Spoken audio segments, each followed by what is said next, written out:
Everyone, and thank you for joining us for Shaping the Customer Experience with Consumer Study Data. I'm Pete Theron, the CEO of the Home Furnishings Association, and I'll be your host for this session, which is presented by the HFA. We want this to be a highly interactive session. We encourage you to post questions throughout the conversation using the Q&A button at the bottom of the screen, and then we'll answer as many of your questions as we can. But before we get started, a few quick housekeeping notes. This webinar is recorded and will be available on demand at myhfa.org/webinar. And we really want to thank Synchrony, our education thought leadership sponsor, for their dedication to the industry and support of these webinars. Furniture shopping today looks very different than it did just a few years ago. Today's consumers are more informed, they're more emotional, and they're often more overwhelmed, moving between online and in-store experiences as they search for confidence in their decisions.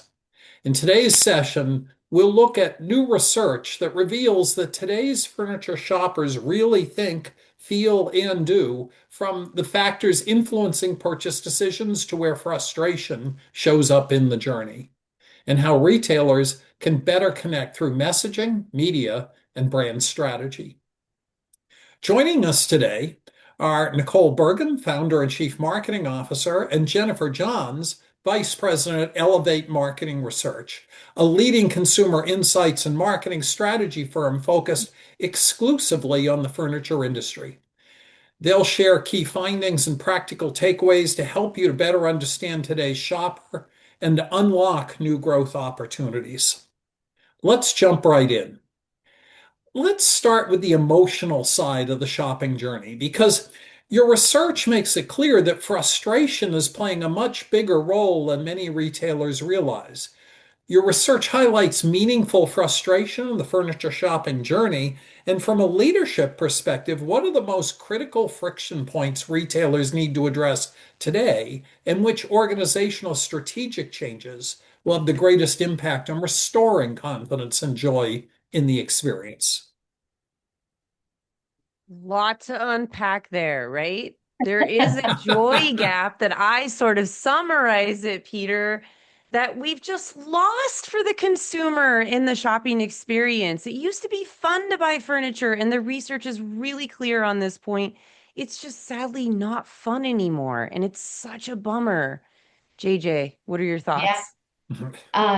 I think, Peter, one of the most staggering statistics that we saw come out of the research was that 80% of furniture shoppers feel relief.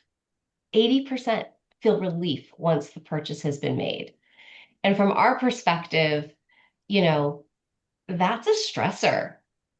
If people are, if they're just like, oh, I'm so glad that's over with, that's a problem. What are we doing in the process to stress them out? We need to bring the Well, fun back. it's such a big purchase. I mean, you can intuitively sense people being a little nervous because there's a lot of money involved in many of those purchases. But you'd also think that you'd more likely predict to be thrilled. They bought this big, beautiful thing for their home, and so I'm so surprised to hear that. Tell me more. Why are people telling you that feel that way? I mean, Nicole, I know Nicole has a whole bunch of theories on this. I'm going to speak to the data points. That 80% of individuals that said that they were relieved about the purchase being, done with, were those people who said that they were buying in store. It didn't come from those people who said that they were buying online. So when we looked at the things that were creating some friction for them in that, in-store buying experience, a lot of it had to do with how they were treated when they arrived in the store, unfortunately. Commission So, Meaning, sales, here's Peter, here's a big one. Commission-based salespeople is frankly an issue. I know that's not going to be popular and people in the chat might not want to hear it, but it's creating a friction point. It's the aggressive tactics that are often coming from a commission-based salesperson, despite great training that might be taking place. Like checking that in satisfaction scores pretty regularly is going to be important. is it is creating a culture of shopping that's making people uncomfortable. And what online retailers have done really well is remove that friction, right? So then the question is left as a brick and mortar retailer, how do I respond to that? And there is an answer. Yes, the easy one would be stop paying people commission. That's a bigger issue. I don't really want to unpack that right now. But there is another way. Another way is self-guided shopping experiences. And what do I mean by that? That the way your store is set up, there is a possible path for a consumer that doesn't want that one-to-one person shopping experience, that they can find a path through the store to what it is that they want with the right signage and the right setup, the floor plan that makes it possible for them to do that. And retailers need to be okay with that, So, particularly with Gen Xers. You know, those are 45 to 55-year-olds who have, I don't know if you What they saw my want. article I posted this week about this generation, but they represent the largest amount of disposable buying power in the furniture industry right now, yet they are a smaller percent of the population than their boomer parents. So I call these the Red Rover generation. I don't know if you remember going back to the playground. This generation played Red Rover, and knocked people out, right? They were like out on their bikes for hours, imaginative. They look at furniture as an extension of their personality, a piece of art. They're very discerning in their purchase decision. They're not motivated by bait and switch sales tactics. They don't want high pressure salespeople breathing down their back. They want to be able to come into an inviting environment, Peter, and self-guide through the store. I want to explore on something you said a little bit because yes, a very large portion of the home furnishing selling floors are commission based. Commission in and of itself is not the problem. It's the sales behaviors that are the problem. Correct. Right. You can train your team to sell in a way that gives them the very best chance to create a great experience. Can we talk a little bit about the behaviors as opposed the commission isn't the problem. That's just a common thread, but what are the key behaviors that are a critical element of a bad customer experience or what is missing and making the customer uncomfortable? Yeah. Nicole, I can pop in on this. So, Peter, part of our study included this very cool methodology where we were able to bring in-depth quotes, either in the video format or in the written text format around some of these experiences. And one of the big friction points was a lot of people didn't even know how to answer their questions. They didn't know So how like to what questions does with that look They don't like? feel like Just they don't feel yeah. like the salesperson can properly answer their questions. Okay. they're not Okay. informed, right, about Yeah. the product, about maybe the warranty on the back end of it. They just, they had this person hovering, and then when they finally needed some information and some help, they didn't receive that, They're So letting unfortunately. them down. professionalism and preparation on the showroom floor is sometimes lacking.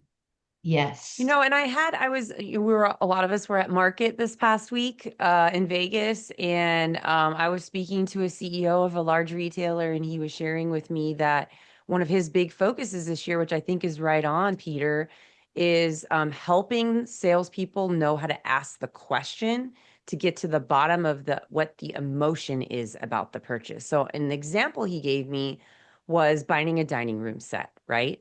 Instead of just a, what are you looking for? Are you looking for this feature or that feature? What do you do at the kitchen table? Hmm. Are you doing homework at the table? Are you doing arts and crafts? Or is this really just a formal dining space? And like getting to know the consumer and what solution you're solving for helps you create a connection with them. It's not selling if you're solving a problem. So it's another way of getting to needs. That's right. Yes, Yeah. Yeah. I mean that's right. Well that's very, said. very clever and insightful. It is. Yeah. Okay. Let's kind of shift focus to before the customer gets to the showroom. Nicole, you recently wrote an article in which you describe retail marketing is entering a too much era. From what you're seeing in research, what brands are most guilty of doing too much? And where could they actually, where are brands guilty of doing too much? Not who. We don't want to name names here. But and where should they actually be doing less? What does that look like? Slow down. Okay. The Me or the average, or oh, the brand? I'm sorry. the Okay. brand, slow down. The average consumer sees 1,000 ad messages a day. Okay. They are overwhelmed. They are tired. They're on multi screens all day long, driving, phone, email, laptop. All these messages are coming at them. We test over 1,000 ads a year, Peter, every year at Elevate, right? And what we see is the number of hooks that retailers are trying to squeeze into their messages. It's so many at this point that I don't know. Maybe I don't know the exact percentage, Jen. You can hold me accountable on this, but I want to say more than 2/3 of the retailer ads that we test show up in the white noise area. Yeah. So when we look at an ad, we look at quintiles, right? Top quintile tests really well as delivering momentum, expected to drive growth for that retailer. White noise in the middle is like, I don't really know what that was about. Like, there's a lot going on there. And then there's like brand detriment, like, just bad stuff, right? A lot of retailers are falling in the white space. And here's why. They're putting too many hooks in the message. So if you're 15 seconds, I've counted 5 hooks in a 15 second in lots of ads I saw over Black Friday. How about you? Right? It's this and the financing and then the 299 and the 40% off free installation, white glove delivery. And there's all these things. Slow down, take the time to tell each story one at a time. You can do promo driven messaging, but you also need to talk about the white glove delivery and you need to think about the channel that it's on. So it's complicated, Peter. I get it. I get that this is not easy, right? As a marketer myself, the brands I represent, it's exhausting. I am constantly like, okay, what's on Meta? What's on TV? What's on the billboard? How are these things all working together? But I think the overall message is we're in a too much era. You know, I love Taylor Swift, JJ, so I couldn't help but weave that in. It's a too much era. It's too much going on. And so we need to slow down, 2 hooks at most, let it breathe, let the consumer absorb it, and then hit them up with retargeting on another channel, right? Not every channel needs to be the same, Peter. You don't need to say save $500 on your display ad, your TV ad, your outdoor billboard, your social media series. Like, pick the channels that it makes the most sense and then back it up with some of these other trust things to convince the consumer why they should come to you. Does that make sense? Yeah, it certainly does. And in a related issue, so many furniture retail ads look the same. Yeah. Like if They you took the do. names off them, you'd have a hard, even if you worked for one of them, you'd have a hard time knowing whose is whose. But Yeah. it's that feeling of obligation to get the entire message into the ad. And so you have this cadence that everybody's working around. How do you break yourself of that habit? Because it You is it is well ingrained. It certainly I'm gonna is. give a shout out to my marketers that are watching this. I got you, boo. Here's the thing: the CEOs and the people in the boardroom need to invest in creative. On average, whatever you're spending in advertising, you should be spending a minimum of 10 to 15% on creative to support those millions of dollars that are being placed in ads. And I see a lot of budgets, Peter, and let me tell you, very few of them, less than 5%, are doing that. And so the marketing people are stressed out trying to chase creative. Oh, sorry, there's no more money for that. You've got to invest in creative. When you invest in creative, you will improve ROAS. I've seen it So from the creative meaning driver's the, seat. the the assets and pagination and so on that leads up to a new and original ad each time. That's what you're I mean, describing. you don't have to do a new and original ad. Like an example would be a lot of times I'll group Patriot events together, right? And what I mean by that is your Labor Day, your Memorial Day, your What's the other one? Labor Day, Memorial Day, President's Black Day. They're all Friday. kind of like the red, white, and blue, Oh, right? You could Patriot. kind of you could save some money by kind of grouping that theme together and having a similar message for those events versus your Black Friday. I mean, that's one of the biggest retail months of the year. That's when you might want to spend a little bit more on creative and go baller, right? As the kids say. Do kids say that anymore? I don't know. Um, Don't ask me. I don't know. But yeah, you might want to juice it a little more. Look at your spend by quarter, by month, and invest in creative accordingly to what your plan looks like. But you can't just set it and forget it. Those days are gone. I think too, Nicole, one of the things that we saw in the research was that consumers were saying they don't necessarily want to wait for the big sale. Mm, And so if all of our creative is constantly promotional generated, we're not hitting on all of those other reasons about why they should shop you versus the competitor. So, leaning away from a lot of that promotional type of advertising outside of those tentpole events could really help you with sales in sort of the shoulder seasons. Well, and trying to drive customers around, say, a 3-day weekend, a very traditional shopping time, for example, is challenging because the sales cycle is long for so many customers. They're not ready to walk in on a Saturday, credit card out. That just isn't, there's so many decisions to be Yeah. made and so much to learn and so much confidence to be gained on the customer's part to make that kind of decision. So I think there's a bunch of reasons to have that kind of flexibility, Jennifer. I agree with you. So, Yeah, yeah.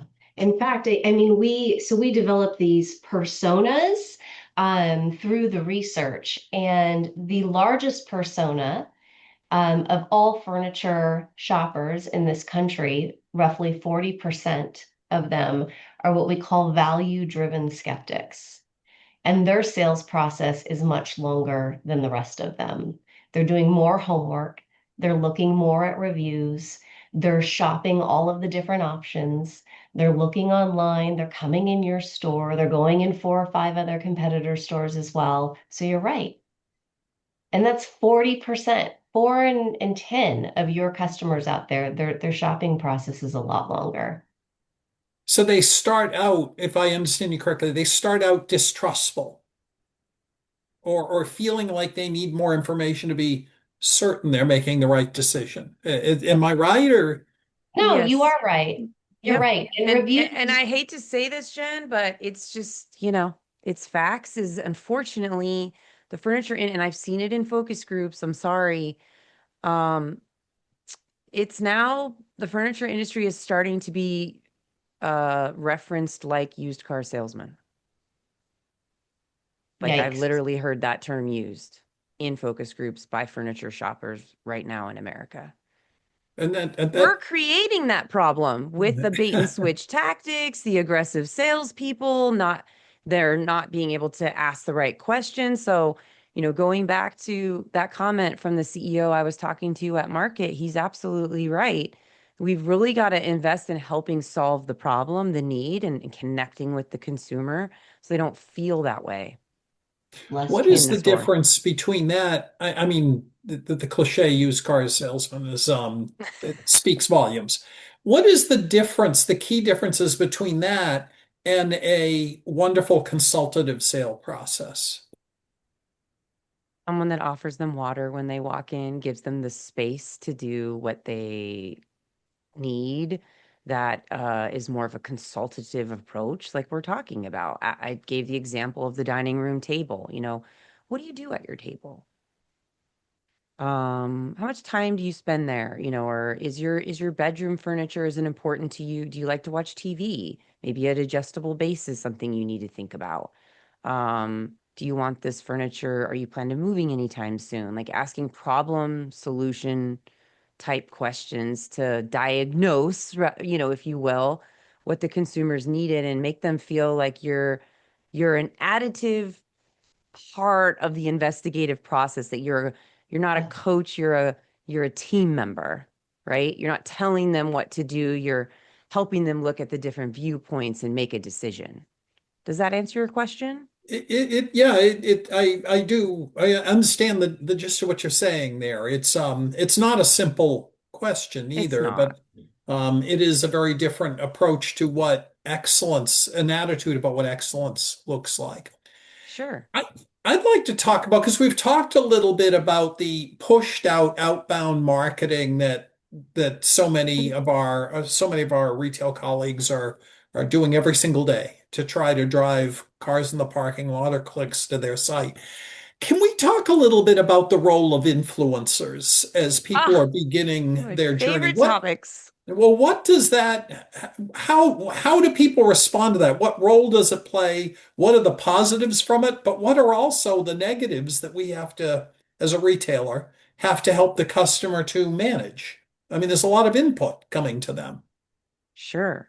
Well, first of all, I need you to define what you think an influencer is. So I make sure I am properly answering this question. What would you No, consider an I influencer? don't come to it with some predisposed, Oh, you don't?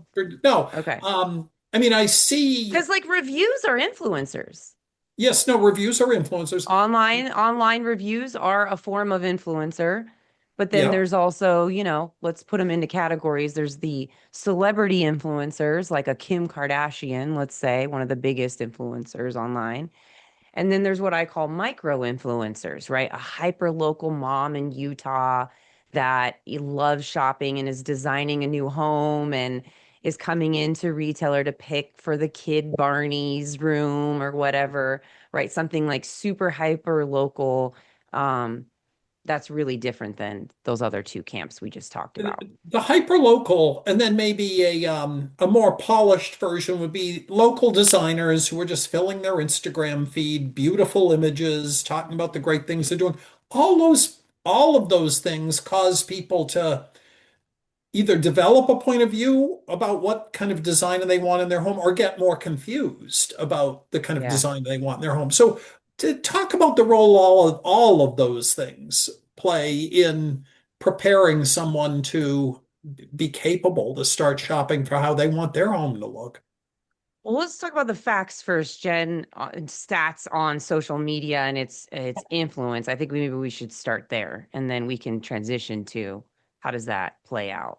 Where would you like to start Yeah. with that, Jay? Well, I mean, I think the level of influence that exists is something that you can't deny.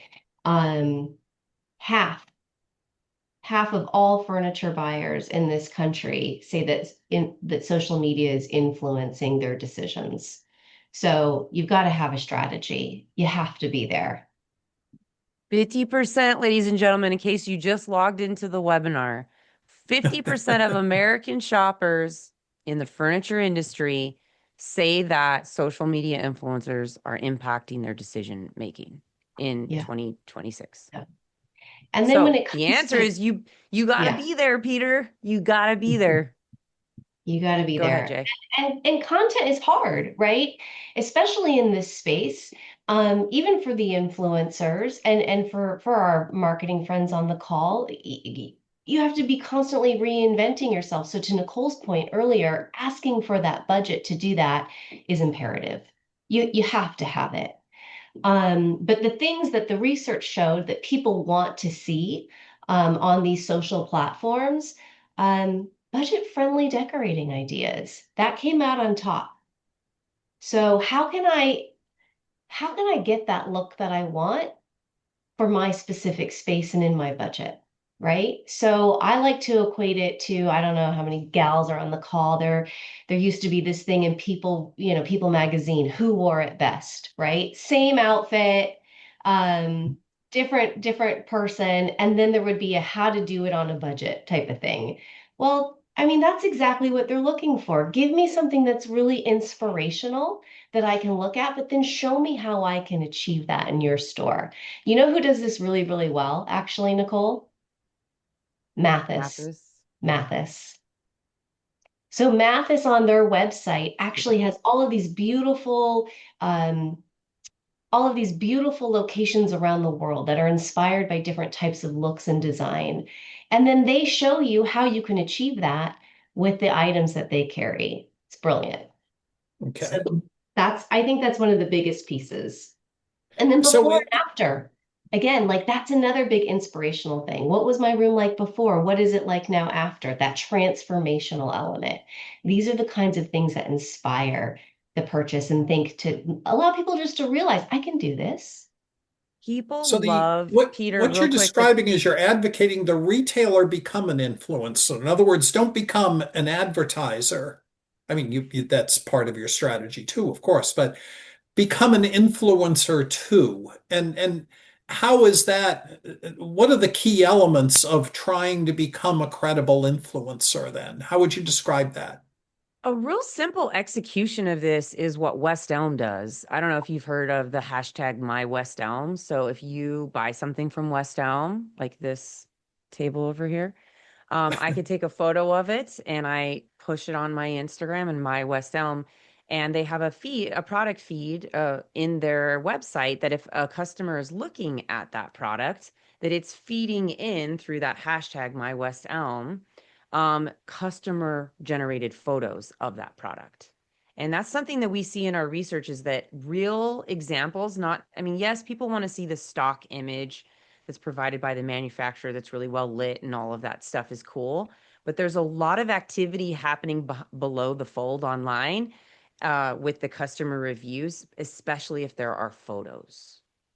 And I got So to if tell you don't you, have that synced up, that's a real action item you could take right now from this webinar is looking into getting that customer photo feed into your reviews on your website. Go ahead, Jay. listen to this stat, Peter. 57% of American furniture buyers trust those reviews with the pictures fed into them from actual consumers more than they trust store associates. I mean that phenomenon doesn't surprise me at all. I mean, the way I illustrate that to people all the time is if the three of us were in a city where we don't live, we would go online, we would get a restaurant recommendation from someone we don't know, who we will never talk to, and we will trust it implicitly. So there's a trust level from unbiased input. I just think that's a driver. And I think going back to your earlier question, I think that's why micro influencers are also highly successful because it's basically like productizing word of mouth, right? Heidi from Utah, mom, whoever is filming this video of her experience going into whatever store and buying this process and documenting it all the way into the home. I've seen great success with UGC, user generated content that I've purchased and running it as paid ads.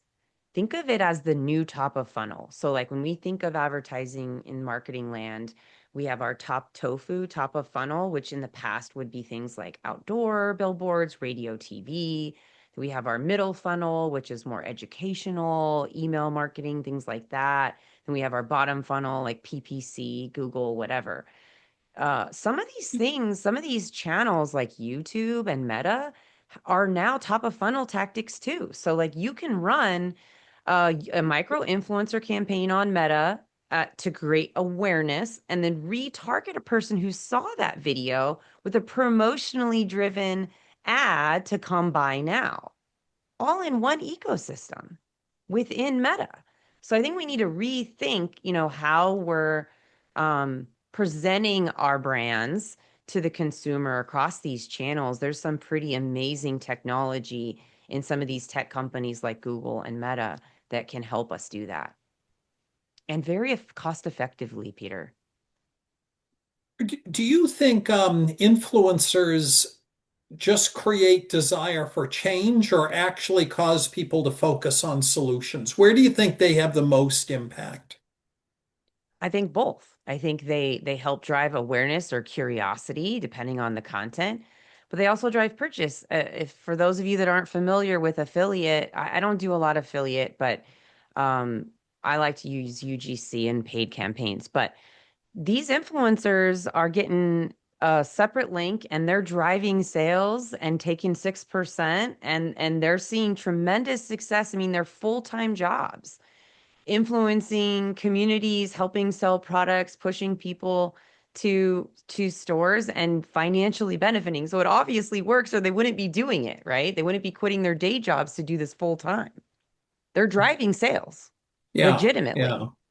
Yeah. So, But I'm not a for, fan. I guess my point of view on this, I'm sorry if it's an unpopular opinion. I just don't see a lot of value in the high like in the major influencers like the Kim Kardashians and stuff like that, or sports athletes. Our research doesn't support that. We don't see a lot of traction with that kind of investment, what it costs to get those people to create the content that you need. If you haven't gotten into the influencer game, start small. Start with one or two UGC creators that run it in your paid ads, optimize it, fail fast and optimize fast, right, Jay? That's my motto. With low investment, low mitigate financial risk.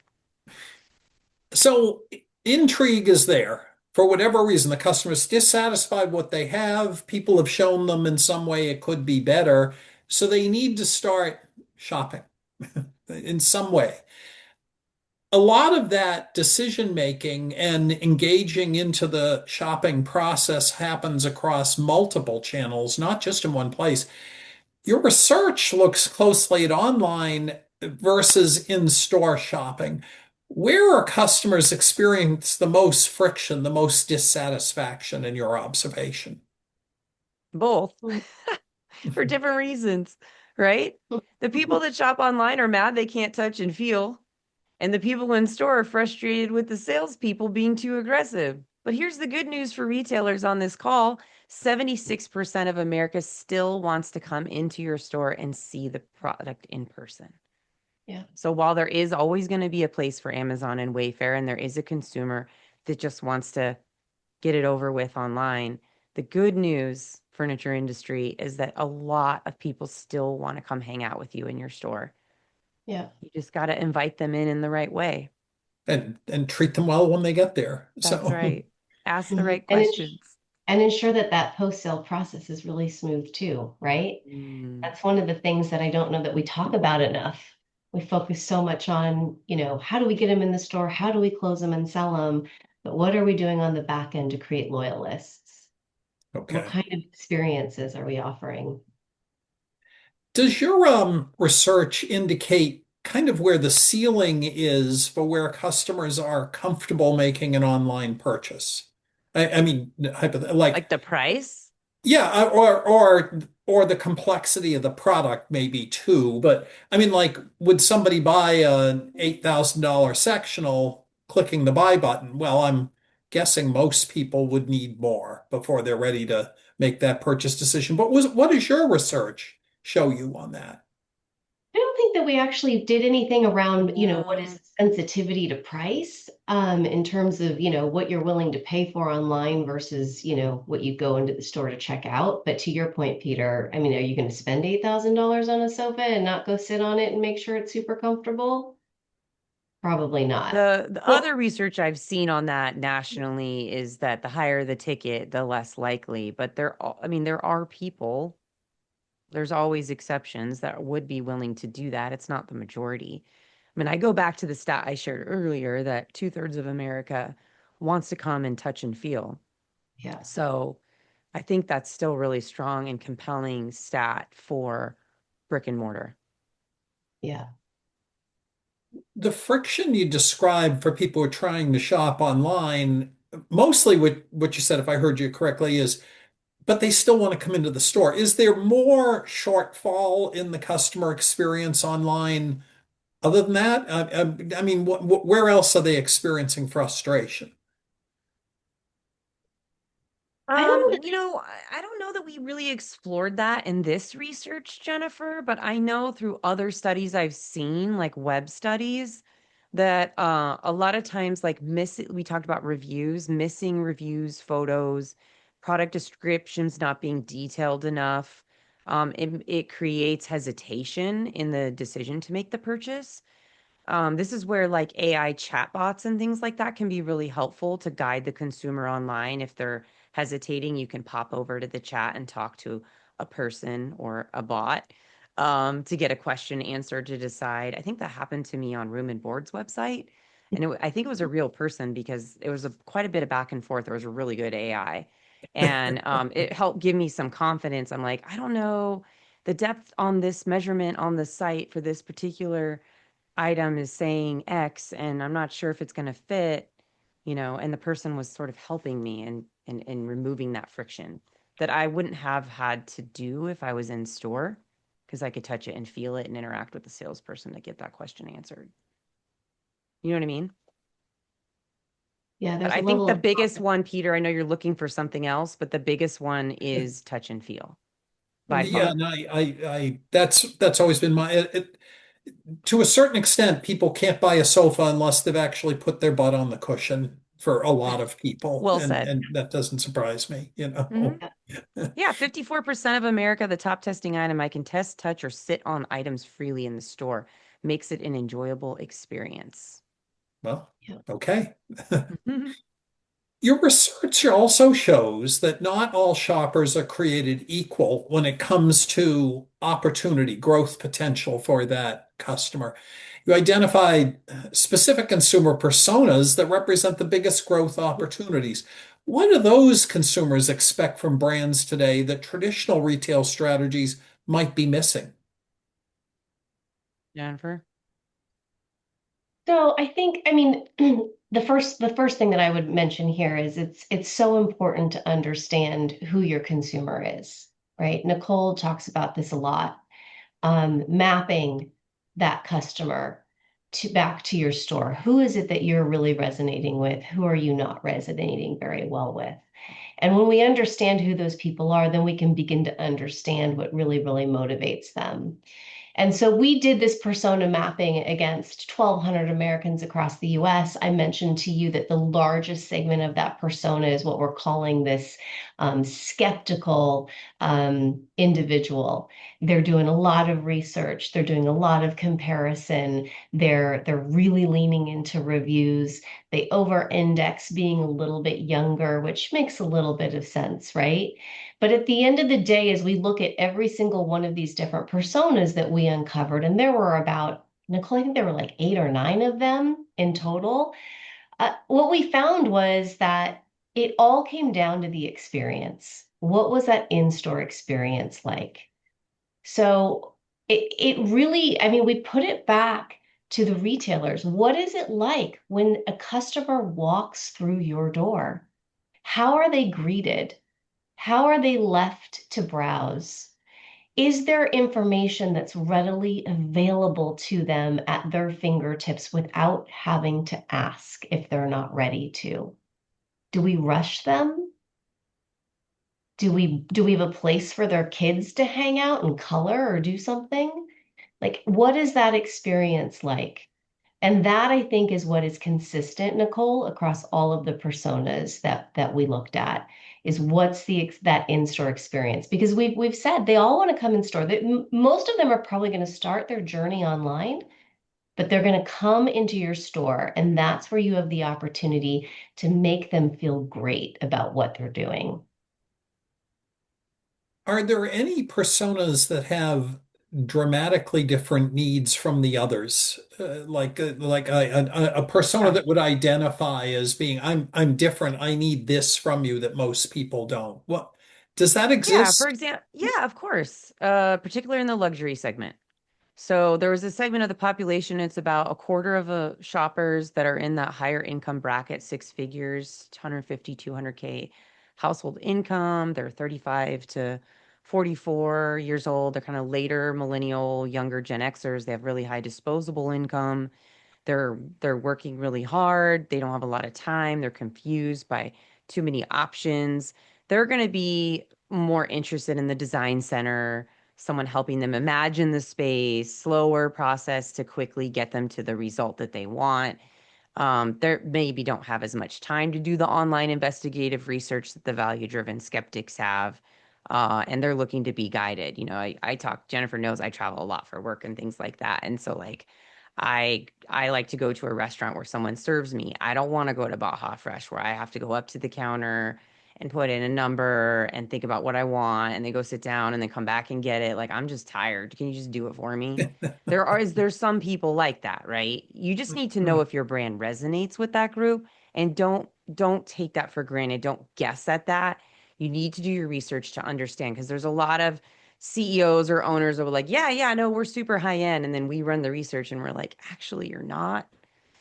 You think you Yeah. are, but you're actually not attracting that consumer. So just be really careful that 26% of America that's in that group does have some finicky expectations about the shopping experience that are different than what Jennifer just outlined. But not every brand resonates with them. So you need to do your homework to see, do you over index with this persona or not before you lean too far.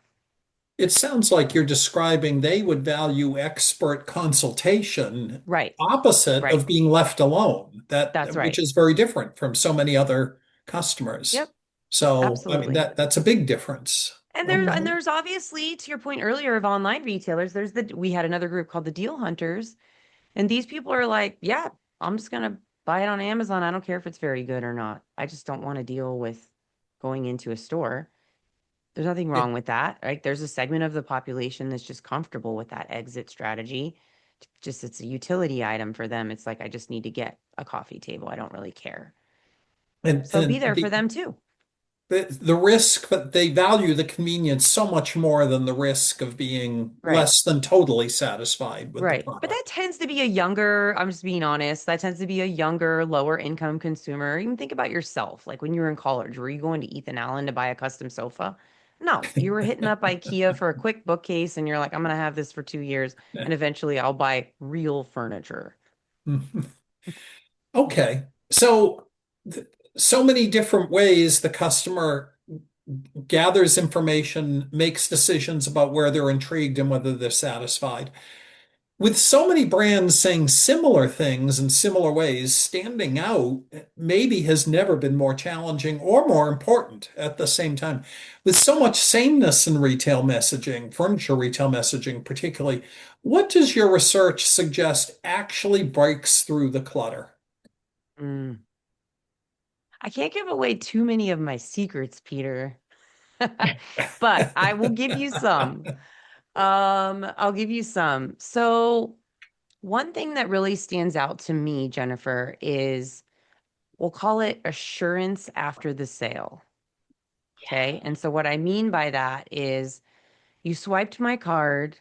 What's going to happen next? If there's delivery issue, are you going to blame it on DHL?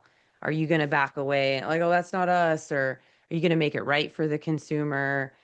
Like are you doubling the warranty? Like what are the things that you're going to do to make me feel um like this is an investment that's worthy of my money, right?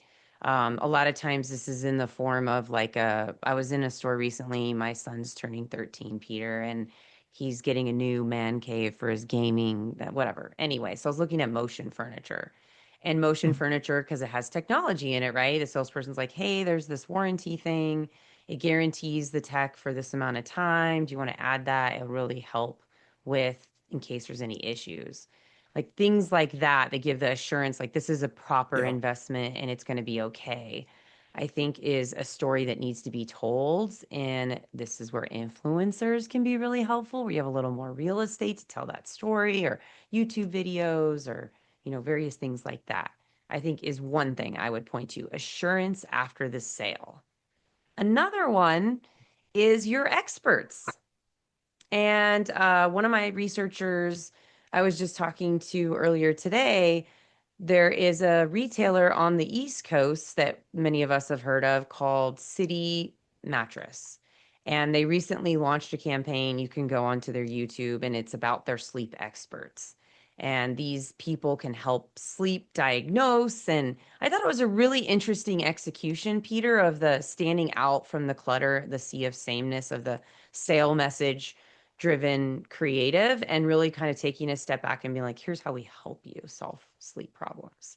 And it Mhm, ends with the CEO saying, like, our promise to you. And I was like, mhm, what a great message to play in conjunction with your President's Day sale message or whatever. So think about your people, your expertise, and how you can tell that story to make that friction point less. Those are two examples that come to mind for me. Those are great examples. Jennifer, do you have anything to add to that? yeah, I would probably piggyback off of the people piece. I think that, and we're seeing this in our data across a variety of different industries.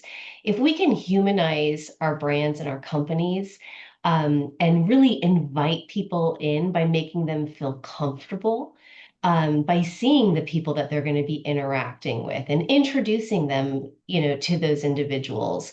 Maybe talking a little bit about, how long they've worked with your company, or what they love most about working for your retail, brand and store.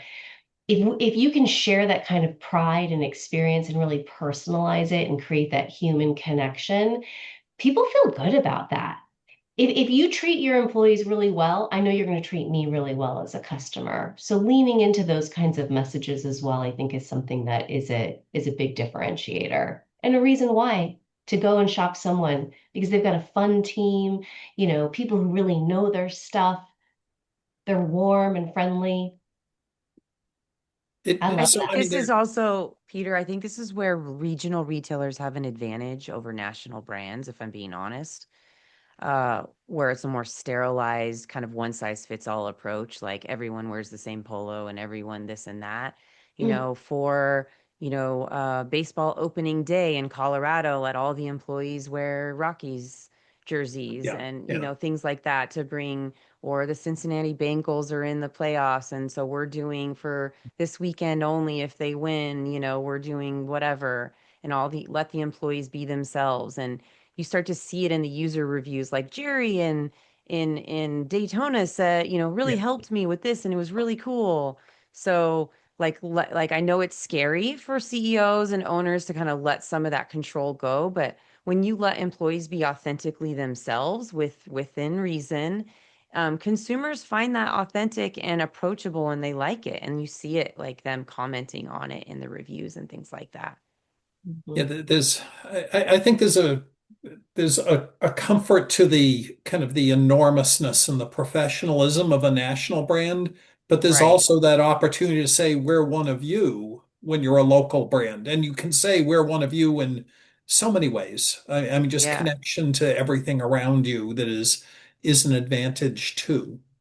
Yeah. So And yeah, this that's is where I think charity, like particularly for regional retailers, is an interesting opportunity. And I mean, the guy who really made this popular was Mattress Mac. Everybody knows him, right? In Houston. The guy's a little crazy, but I love a little crazy, true. like Yeah. he helped them get through a hurricane and let customers sleep on his beds in his stores. And he does a lot of crazy tactics and things like that. And that might be an extreme example, but I think regional retailers, if you're on this call thinking about, what cause or thing that you could really, that's community, you have a really black population in South Chicago or Detroit, like how are you contributing to give back to community centers or have your employees go Yeah. and provide food or backpacks or whatever? Like these are things that help your employees feel engaged in your company and also get a little bit of social credit, right, with consumers about that you care about the community that you're operating and doing business in. Yeah. It's some retailers, leadership and retailers have just a great instinct for crafting a personality, and it works. And there are a few who are so good at that. You gave us one very good example. So and it's powerful. People don't forget that. So Yeah. one last question before we move to a wrap up, because we're flying through an hour here, is you Lots of data to cover. well, even the strongest and really well targeted message doesn't work if it doesn't reach the consumer in the right place and at the right time, at a time they're willing to listen to it. What do you see as being the effective platforms and strategies that reach and convert those customers at a time when they're ready to hear it? Like, what does that look like? What does that mean? Oh, Peter, you're asking the golden question. If any of us knew the perfect formula for that, we'd all be billionaires on yachts, not on this webinar. But that being said, Jennifer, I know you have some data on what are some of the places people should absolutely be looking at. Do you want to share some of that? For media platforms, is that what we're Is that what specific? that's what you're asking, right, Peter? Which Yeah, places? yeah, yes. Yeah, I mean, we talked to it earlier. Obviously, social media is going to be king. And video, really any kind of video format is absolutely imperative, particularly in your business. People need to see the product, right? They want to be inspired by it. So we really see, television, streaming, different streaming assets and platforms, social media, digital being top of mind. But what's also interesting that we've seen kind of come through in the research is that in-store POP, and that's more at the bottom of the funnel, right? So what are we doing in our stores specifically as well to really convert and drive those sales? Nicole, I know you have a lot of experience with, in-store collateral and how important that can be as well. So, when you're Well, you thinking want about to, your marketing, yeah, it's easy yeah. to think about all of these things you can go out and buy and have other people execute on, but also be thinking about what you can be doing there in your stores. I would say yeah, you want the thread, right? So you want to think about like if you had like a crazy, like if you watch like CSI, they have like those boards with the little thumbtacks and the yarn that takes you from step A to step B, right? You want to think about like holistically your marketing board. What are the steps? And just so everyone we're all on the same uh playing field, the average person needs to see 21 touches before they make a decision, right? So, what are those 21 steps, right? And you want to make sure that the message is there's a thread that's consistent wherever they go. So, if it's an outdoor billboard that's like, more brand work, and then it goes to a TV ad, and then it comes down to social media influencer, and then over to email marketing, and then retargeting in another channel. So, unfortunately, there's not like, I wish I could say like, oh, direct mail doesn't work. Well, I know retailers that direct mail works really well. I know other retailers it doesn't work really at all. So there isn't, unfortunately, like a list like do these, don't do these. But Well, and here's one way. it depends on your persona, right? On who you're Right. trying to target. But I will say this is a good rule of thumb that has always served me well, Peter, because I'm looking for answers here to give people in the chat. Is start with a third, a third, a third. So think about I have X amount of dollars. I'm expecting to do this much revenue. The average, the industry is, I think, around 6% ASR, advertising sales ratio. So whatever your forecasted expected growth revenue is of that year should be around that number in terms of marketing budget. Now split it off a third, a third, a third, right? Your third is your awareness tactics. Start plugging and playing those in. At a certain point, you're going to run out of money. You can't do them all. Then you have your middle section, right? Your educational tier. Put a third there and then a third at the bottom to capture at the bottom. What I see a lot of mistakes on, Peter, in budgets is where like 70% top of funnel and only 15% Google or bottom funnel. I'm like, you're just basically helping other retailers in your area. You're just giving them your leads. You're doing all the work and letting them steal them right from underneath you. You got to make sure you've got a nice mix. Now, I know that's very generalized, and there's people in the chat probably going, well, I do this or that. I understand that there are nuances, but that's a good place to start if you're trying to get started. Okay. We do have one fairly specific question that came in from Uh-oh. our audience. And the question was, do you have any idea what percentage of shoppers come into a store to shop, but still are more comfortable exiting the store and buying online? I don't know that we had that data I don't point. think I have that. I wouldn't But know. that's a very specific It's a good behavior. So, question. I yeah. think you could find, let me think, say that again. So if you say the question one more time. So I've seen a little bit of it, but customer comes into the store, gets a really good in-store experience, but for whatever reason, still needs to go home, maybe just think, click the buy button at home. You should be able to know that through your own operational data in your system because if you are capturing the ticket information in store, you should be able to match that email address to the online purchase Yeah, and run that. some can, and a lot of Right. retailers ask you to identify if you've been to a store or talked to a specific True. But that's salesperson. So, self, yeah, yeah. there is some capture of that going on. Yeah, I feel You're like you right. could find this out depending on operationally how you're set up. Those are two paths. The one you just said, asking them at the end of the order online if they went into a store would be one way, and then the other way is to match back the email address from the ticket that was written in store, the estimate Yeah. versus the And online and they're offer. motivated to do that because they want to assign the sale properly Yeah. too, of Yeah. course. So, Makes sense. all right. Do you So, have any I time for any mean, other questions? oh, well, one last question. And we Okay. asked a similar question at the end of every webinar. So, okay, kind of pulling all, I mean, this is a very broad topic, and we've touched on so many things here, but if you had to leave furniture retailers with one mindset shift or one priority they should focus on, just one, right now to better align with today's consumer, what would it be? You could go first, Jennifer. I need to think. There's so many things. I have to narrow it down to one.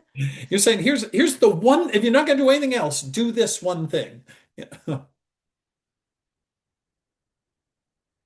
I'm going to go back to what I said earlier. Fail fast and optimize quick. Just jump in. You're scared to try influencers. Just do one. Just try it. Look at the data and optimize. Don't be scared. The environment is changing quickly. Do your homework. Do the best you can to set yourself up for success, but it's okay if you fail. If it doesn't work, don't stay with a strategy that's not working. Be willing to look at the data and optimize. I know it seems simple, but I see a lot of people stick with things because that's the way we've always done it. That's a terrible strategy. Jay? Okay. I, Jennifer, I think Oh, we we lost lost you. your Your sound. mic's off. Sorry about that. You're Um, back. I would say know who your customer is. Uh, Mm. drill into that. Do some research. Find out, who is your customer today, and how does that maybe differ from who the opportunity is tomorrow. Like who is the emerging customer that maybe we need to be looking at as well to grow the Okay. business.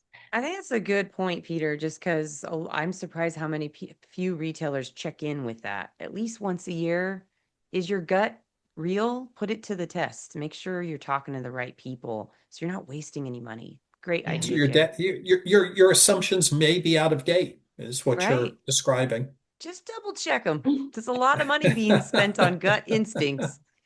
And I Well, want to just share, Peter, we've got this research. We're happy to share it with, go in depth on it with anybody who's interested. I've got a QR code. If anybody wants to get that research from us, we're happy to, share that with them. Can we put Should I that go on ahead and screen share real that? quick? If you guys want a private walkthrough of some of this data for your region of the country or in some of these personas that we have, you can reach out to Jennifer for a free walkthrough. I believe we have a QR code that we can put here up on screen. Feel free There to it is. scan it with your phone, and we can get you a copy of this research study that we did. One of the largest furniture industry studies, the end of 2025. It was a lot of fun. And we had 5 CEOs, Peter, help us author it from different companies because we didn't wonderful. want to assume Wonderful. what y'all want to know. We let them tell us. So a lot of good stuff in there. Yeah. All right. Well, this is, I mean, we could go on for another hour easily, easily. I could talk about these kinds of things all day. Thank you both for sharing your Our industry pleasure. insights. And I have a strong feeling we're going to be talking again in the near future, and I look forward to that. So, and a big thank you to Synchrony, who sponsors our webinars, does so much to help us with our educational initiatives. Our next webinar will start off with on Thursday, February 5th, and the subject of that next webinar will be building a brand shoppers believe in, authentic storytelling, building on a lot of the same things we've been talking about today. So I look forward to that. Until then, thanks for tuning in and trusting HFA to support your success. Thank you, everyone. Thank you. Thanks for having us.